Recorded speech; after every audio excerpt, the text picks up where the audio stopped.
आज पाठा साहब में इस प्रेस वार्ता में आप सभी पत्रकार बंधुओं का बहुत बहुत स्वागत मैं करता हूं।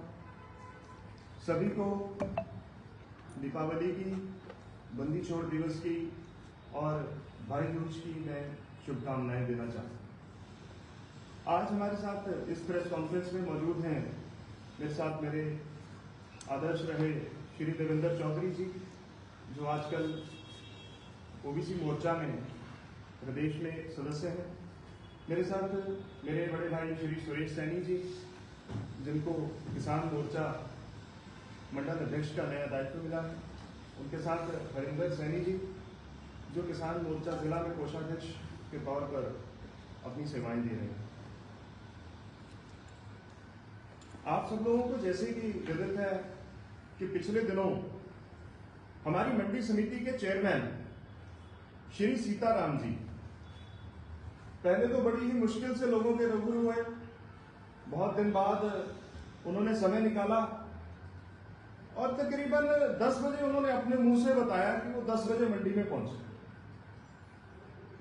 थोड़ी सूचना यदि आप कर देते तो शायद हम लोग कुछ किसान उनके स्वागत के लिए उनको खड़े मिलते, लेकिन हमें कोई सूचना उन्होंने नहीं दी, तो इसलिए मुलाकात हो नहीं पाई। उन्होंने बहुत सारी सुविधाओं के बारे में बात की। जिन सुविधाओं के बारे में उन्होंने बात की उनमें उन्होंने सबसे पहले बताया कि हमने किसान के लिए पानी पीने के लिए वाटर कूलर लगा दिया है। उन्होंने बताया कि हमने कैंटीन खोल दी है। उन्होंने बताया कि जी हमने टॉयलेट की व्यवस्था जो है किसान के लिए कर दी है। हमने रेस्टिंग एरिया किसान को दिया है। बहुत साफ सफाई यहाँ पे रखी जा रही है। दोस्तों, जैसा कि आप सब लोगों ने कल भी देखा होगा कि कल सुबह परसों की प्रेस कॉन्फ्रेंस है, यदि प्रेस कॉन्फ्रेंस के बाद भी थोड़ा बहुत वो इन व्यवस्थाओं की ओर भी देख लेते तो थोड़ा सा ठीक है। कल सुबह मैंने लाइव होकर के आपको दिखाया कि जो वाटर कूलर की सुविधा उन्होंने प्रदान की है, वैसे तो उन्होंने प्रदान नहीं की है, वो सुविधा भी जब चेयरमैन श्री रामेश्वर जी थे, सुखराम चौधरी जी के साथ मिलकर के वो सुविधा उन्होंने प्रदान की थी किसानों। लेकिन उसकी स्थिति इतनी दयनीय थी कि उस पानी के अंदर बाकायदा कीड़े आप लोगों को भी मैंने वीडियो में दिखाए। उन्होंने कैंटीन की सुविधा की बात की। दोस्तों, सुबह 8 बजे तक कैंटीन में कोई नहीं आया। आज भी मैं मंडी से आ रहा हूं, आज 10 बजे तक कोई कैंटीन में नहीं था। वहां पर केवल मात्र एक ताला लटका हुआ।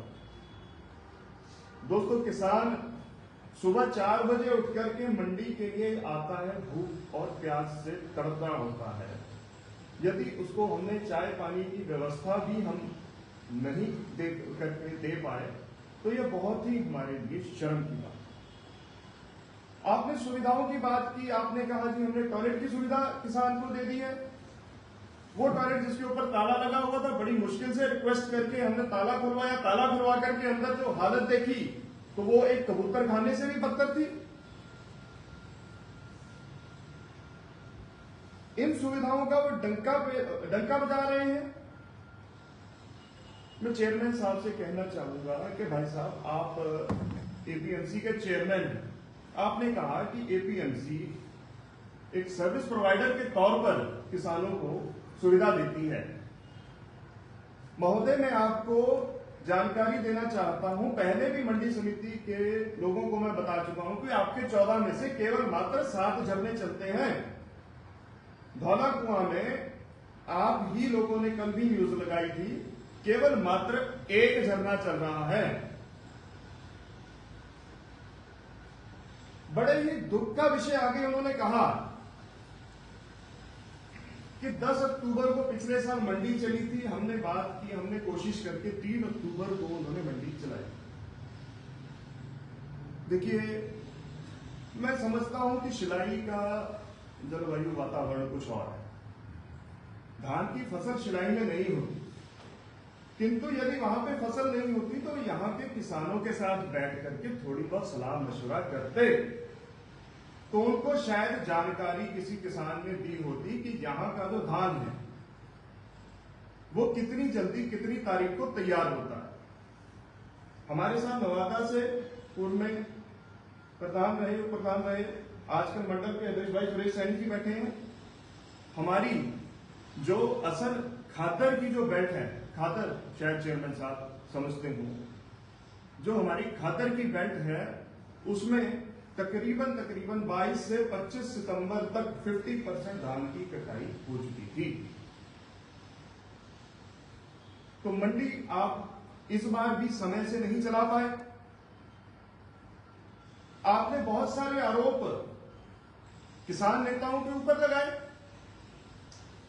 किसान यूनियन चड़ूनी से तरसेम सिंह सगी जी, किसान यूनियन टिकैत से जसविंदर बिनील जी, हिमाचल किसान सभा से गुरविंदर सिंह गोपी जी, आप इन लोगों को जो टेंडर की जो व्यवस्था थी उसका भी आप आज तक स्पष्टीकरण ये लोग मांगते आए हैं। इन्होंने मुद्दा उठाया है कि जो लेबर का जो रेट है 7 रुपए कट्टा लिया जा रहा है, उसके ऊपर आप आज तक इन लोगों को स्पष्टीकरण नहीं दे पाए हैं। तो ये किसकी जिम्मेवारी है? ये स्पष्टीकरण आप ही ने देना था। अच्छा होता है कि आप प्रेस कॉन्फ्रेंस में इस चीज का भी स्पष्टीकरण करते, लेकिन आपने तो किसान लीडरों के ऊपर और भी आरोप लगा दिए। आपने कहा कि किसान लीडरों की सांठगांठ है। आपने कहा कि किसान लीडर जो है वो व्यवस्था के साथ छेड़छाड़ कर रहे हैं। आपने कहा कि किसान लीडर किसान को गुमराह कर रहे हैं। आपके पास सीसीटीवी लगे हुए हैं, आपने प्रेस कॉन्फ्रेंस में भी बताया कि कृपया आप उस सीसीटीवी के माध्यम से ही हमें बता दीजिए कि किस ट्रैक्टर को आगे पीछे यदि किसी किसान नेता ने करवाया है। आप उस सीसीटीवी के माध्यम से ही ये देख लेते कि एग्रीकल्चर डिपार्टमेंट के जो लोग हैं उन्हें 10 दिन तक बैठने के लिए टेबल और चेयर आप लोग नहीं प्रोवाइड करा पाए थे।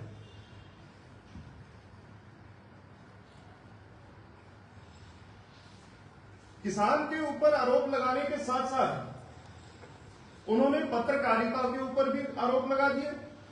उन्होंने कहा कि पत्रकार झूठी खबरें छापते हैं। जो लोकतंत्र का हमारा चौथा स्तंभ है पत्रकारिता, यदि वो किसान की असल समस्या को आगे रखता है, उनके ऊपर आप व्यंग्य कसते हैं। चैनल साहब, आपको 3 साल बने हुए हो गए हैं। 3 साल से आप बने हुए हो गए हैं और आपने अपने बयान से किसानों को गुमराह किया। आपने कहा कि एमएसपी सुक्खू सरकार दे रही है,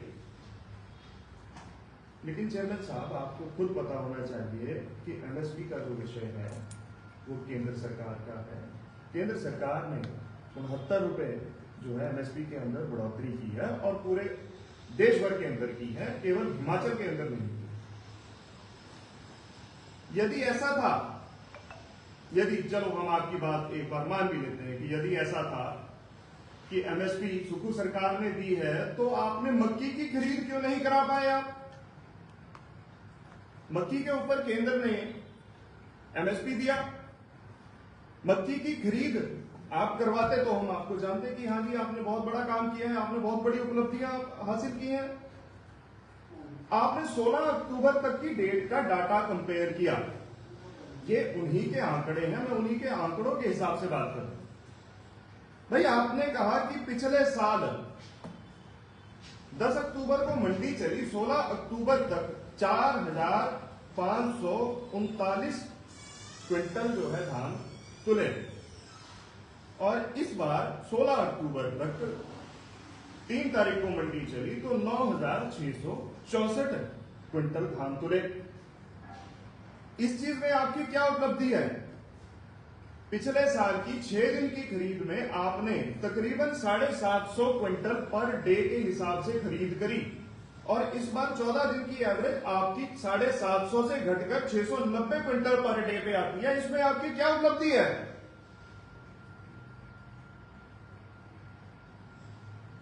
क्या आपने आंकड़े ध्यान से नहीं देखे?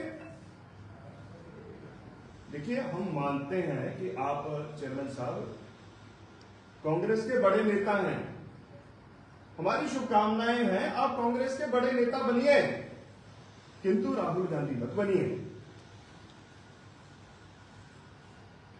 आप पत्रकारों के माध्यम से मैं सारी जनता को यह बताना चाहूंगा कि जो हमारी किसान की मंडी है, इसको चलाने से 1% जो है वो कमीशन मंडी समिति को मिलता है, जिससे पिछले साल में तकरीबन 40 से 45 लाख की इनकम जनरेट होती है मंडी समिति को। जो वहां पे किसान के लिए शेडर लगाया गया है, उसका किराया है वो तकरीबन साल का 10 लाख रुपया वो जनरेट करता है। आप अपने पिछले 3 साल के अंदर 2 करोड़ के आसपास का रेवेन्यू मंडी से जनरेट कर चुके हैं, और उसके बाद भी आप 2 रुपए का भी डिस्पोजेबल ग्लास वाटर कूलर के ऊपर किसान के लिए नहीं रख सके। ये बहुत ही बड़ी विडंबना की बात है। और इसके बाद यदि कोई किसान आवाज उठाए, यदि कोई पत्रकार किसान की आवाज को छापे, तो वो लोग गलत है आपकी नजर में। भाई साहब, ये व्यवस्था धान खरीद की सुखराम चौधरी जी और साथ में जो हमारे पूर्व चेयरमैन थे श्री रामेश्वर जी के साथ मिलकर के जयराम ठाकुर जी की सरकार में ये संभव हो पाया था। आपसे केवल मात्र मैं इतनी गुजारिश करना चाहता हूं कि जो व्यवस्था चल रही है, आप उसको सुचारू रूप से चलाने में मदद करें। और यदि आपसे यह व्यवस्था नहीं चलती, तो आप कृपया किसान नेताओं के ऊपर तंज कसने से अच्छा है कि उनको बिठा करके उनका सहयोग लीजिए, उनकी सलाह लीजिए, उनके तजुर्बे का इस्तेमाल कीजिए। बहुत बहुत धन्यवाद सर। अगर वहाँ की व्यवस्थाएं फिर भी नहीं सुधरी जी, खबरें भी प्रकाशित हो चुकी हैं वीडियो द्वारा, उसके बाद क्या रहेगा अगला कदम? वहाँ की व्यवस्थाओं का जायजा मैं, जैसा कि आपको बताया कि कल सुबह भी गया था, उसके बाद मेरा रोज का रूटीन है कि मैं किसानों से मिलता रहता हूँ वहाँ पर जाकर। आज मैंने जाकर के देखा कि जो वाटर कूलर है उसकी बड़ी मुश्किल से सफाई हुई है। कैंटीन के बाहर एक पत्रक चिपका दिया गया है कि यह कैंटीन जो है सुबह 10 बजे तक बाहर मेन गेट के पास चलाई जाएगी। ठीक है जी। अगर इन व्यवस्थाओं के अंदर और कोई भी सुधार हमने नहीं पाया, तो हम दिवाली के 2 दिन बाद धरने पे बैठने के लिए मजबूर हो गए। अच्छा, उन्होंने खुद कहा था कि 6 रुपये का जो रेट की बात हुई जी, पिछले साल लगभग 70,000 के करीब धान इकट्ठा हुआ था जी। तो 6 रुपये के हिसाब से लगभग 10 लाख के आसपास के पैसे इकट्ठे हुए हैं किसानों से। अब क्या मानते हैं, इस बार भी इतना ही टारगेट है? और ये पैसे इकट्ठे हो रहे हो, कहाँ जा रहे हैं सर? इस बार का टारगेट आपने बताया कि 6 रुपए के हिसाब से 70,000 क्विंटल के आसपास की खरीद हुई है, लेकिन 1 क्विंटल में तकरीबन 3 बोरे भरते हैं और 6 रुपए प्रति बोरा, तो यह आंकड़ा 7 छके 42 लाख का जाता है। ठीक है जी। जैसा कि मैंने आपको बताया कि तकरीबन 40 से 45 लाख 1% कमीशन, और ये सारा लेबर का कॉस्ट, और आपको जो शेलर है वहां पे लगा हुआ, उसमें से आपको किराया मंथली 80,000 के आसपास आता है। तो उस इनकम का आप क्या कर रहे हैं, इस चीज का ब्यौरा आपको हमें देना होगा। अगर नहीं दिया गया तो इसकी एक नई जांच हम मांगने के लिए तैयार। इस मंडी समिति में 3 साल हो गए, आपने नया क्या सीन देखा कि कांग्रेस की सरकार में कुछ नया बना हो, कुछ नया किया? देखिए, कांग्रेस की सरकार में कोई भी नया काम मंडी समिति में नहीं किया गया। जितने शेड बनाए गए वो सब पुरानी सैंक्शनों से बनाए गए। यहां तक कि पुरानी जो सुविधाएं हैं उनको भी सुचारू रूप से नहीं चलाया गया। इतना महंगा सीड सॉर्टर पुरानी सरकार के समय में खरीद के रखा गया है, और उसके अंदर आज की तारीख में चिड़ियाओं ने, चूहों ने घोंसले बना रखे। यदि आप सीड प्रोक्योर नहीं कर सकते, कम से कम कमीशन बेसिस पे ही किसान को कह दीजिए, किसान उसमें अपनी फसल डाले और अपना जितना उसको अगले साल का बीज चाहिए वो अपना बीज तो कम से कम ले जाए। एक बड़ी मांग जो किसानों ने बीते दिनों उस दिन शाम के वक्त, रात के वक्त जब हम वहाँ गए तो उन्होंने समय सारणी को लेकर कही कि क्योंकि कई किसान वहाँ परेशान हो रहे थे, 7-8 बजे वो बहुत दूर से ट्रैक्टर में लेके आए थे, 5:30 बजे के बाद उन्होंने कहा कि नहीं तोला जाएगा। तो समय सारणी को लेकर क्या मानते हैं आप? क्या अभी 15-20 दिन जब धान की खरीद होती है तो ये बढ़नी चाहिए, और क्या इसको लेकर आप कोई ज्ञापन सौंपेंगे कहीं? समय सारणी को लेकर हम लोग सबने जो है संयुक्त किसान मोर्चा ने नए अकेले में समय सारणी को लेकर के संयुक्त किसान मोर्चा ने बात करी थी, और डिपार्टमेंट से बात होने के बाद इसका समय उन्होंने बढ़ाया। 6 बजे से लेकर के शाम 6 बजे तक जो है ये तुलाई का काम चलता है। सुबह 6 बजे चालू तो नहीं हो पाता क्योंकि रोज हम लोग जाके देखते हैं, और इसके बारे में हमने कल भी उनको जानकारी दी है कि भाई साहब 7-7:30 बजे काम चालू होता है, आप इसको सुबह 6 बजे ताकि हमारे किसान को जो है वो सुविधा मिल सके। जबकि पंजाब हरियाणा में तो ये रात तक रहता है। ये 24 घंटे का काम होता है पंजाब और हरियाणा में, ये 24 घंटे का काम है, लेकिन अगर 24 नहीं तो आप 12 घंटे तो पूरे कम से कम इस खरीद को कीजिए। चौधरी साहब, प्रेस वार्ता को अगर आप आगे बढ़ाएं कि मंडी समिति चेयरमैन साहब ने बीते दिनों प्रेस वार्ता की, कई बातें कही कि हमने ये सहूलियतें वहाँ दी, और उन्होंने जो किसान नेता वहाँ थे उन पे भी आरोप लगाए, कुछ पत्रकारों को भी कहा कि माहौल खराब कर रहे हैं। कैसे आप देख रहे हैं बीते 2-3 साल में अगर मंडी की हालत को हम देखें? जहाँ तक मोटा साहब की मंडी की बात है, क्योंकि धान की परचेज और गेहूं की परचेज FCI के माध्यम से जब प्रदेश में भारतीय जनता पार्टी की सरकार थी, जयराम ठाकुर जी प्रदेश के आदरणीय मुख्यमंत्री थे, हमारी सरकार के समय से उस समय काफी मशक्कत करने के बाद, सारी औपचारिकताएं पूरी करने के बाद अलीपुरद्वारा में धान की परचेज शुरू हुई थी। 24 घंटे के अंदर अंदर पैसे लोगों के खाते में आते थे। स्वाभाविक है सरकार का परिवर्तन हुआ, और आज जो हालत है, मंडी समिति में कई चीजों की कमी है।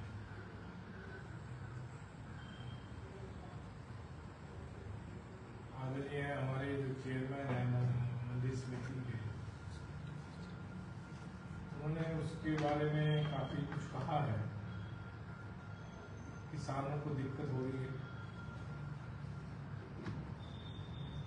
क्योंकि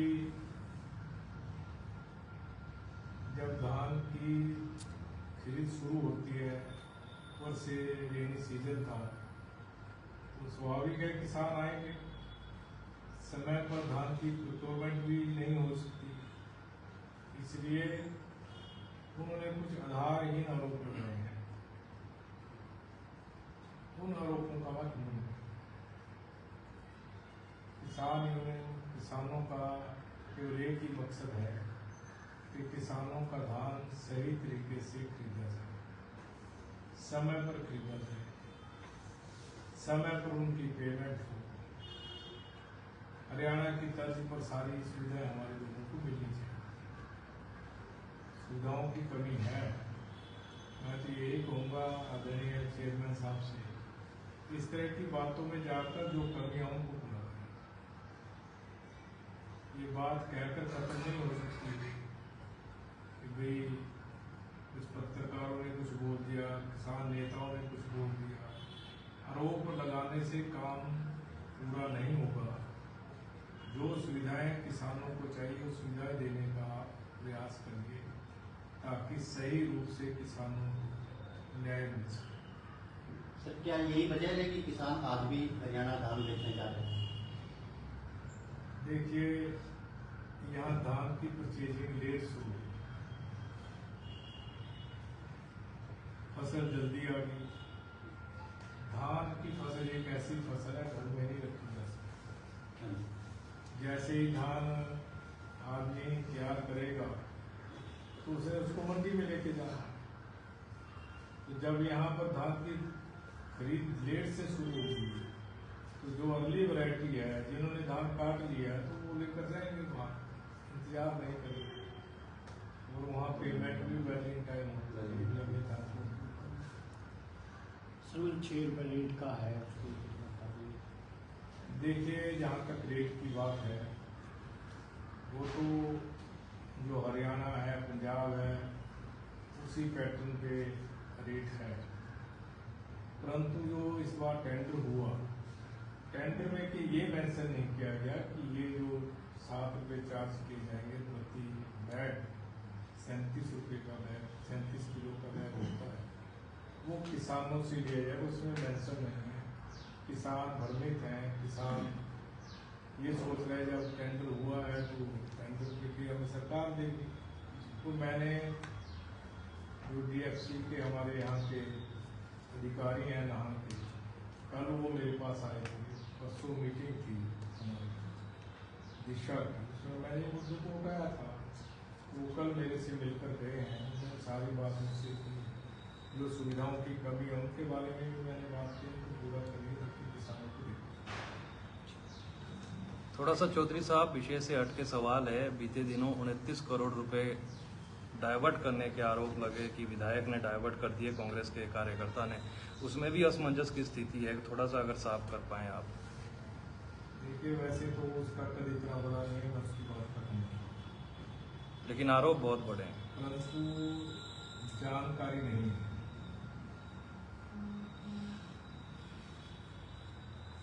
पहले तो कांग्रेस के हमारे वो मित्र, विशेष रूप से चौधरी कन्हैया जी से मैं कहना चाहता हूँ, सामान्य विधायक हैं, वो मुझे स्वीकृति चिट्ठी दें इस मद के अंतर्गत, इस साइड के अंतर्गत ये 32 करोड़ का स्वीकृत हुआ, और दूसरी वो चिट्ठी दें जिसमें वो डाइवर्ट हुआ। इसको MDR का दर्जा मिला भारतीय जनता पार्टी की सरकार के समय। मेजर डिस्ट्रिक्ट रोड का दर्जा मिलने का मतलब है कोई उसमें कोई फंडिंग, डायरेक्ट फंडिंग नहीं होती है, अपग्रेडेशन होती है। फंडिंग में तो भी आएगी जब उसको किसी मद में डाला जाएगा, स्वीकृत होगा। MDR स्वीकृत करने के बाद जो ये ब्रिज सेक्शन हुआ है, 2 राज्यों को जोड़ने वाला नावगार से सिंहपुरा, ये कंडीशन होती है, तभी ये स्वीकृत हुआ है। और हम इसमें लगे हैं कि इससे सड़क की हालत सुधरे। मेरा MDR काम ने इसके लिए औपचारिकताएं हम पूरी कर रहे हैं। ब्रिज भी बनना चाहिए डबल लाइन गिरी पर, सड़क भी का सुधारीकरण भी होना चाहिए। तो जो उन्होंने बात कही है उनको तथ्यों की जानकारी नहीं, तथ्यों को बगैर बोल रहे हैं और इतना झूठ बोल रहे हैं जैसे सूरज पश्चिम से उदय होता है, इस तरह से इतना झूठ बोल रहे हैं। और मैं उस व्यक्ति को ये कहना चाहता हूँ, तथ्यों पर बात करें। आप सब ज्ञानी नहीं है, बिना तथ्यों से बात करना, लोगों को मिसगाइड करना, गुमराह करना अच्छी बात नहीं है।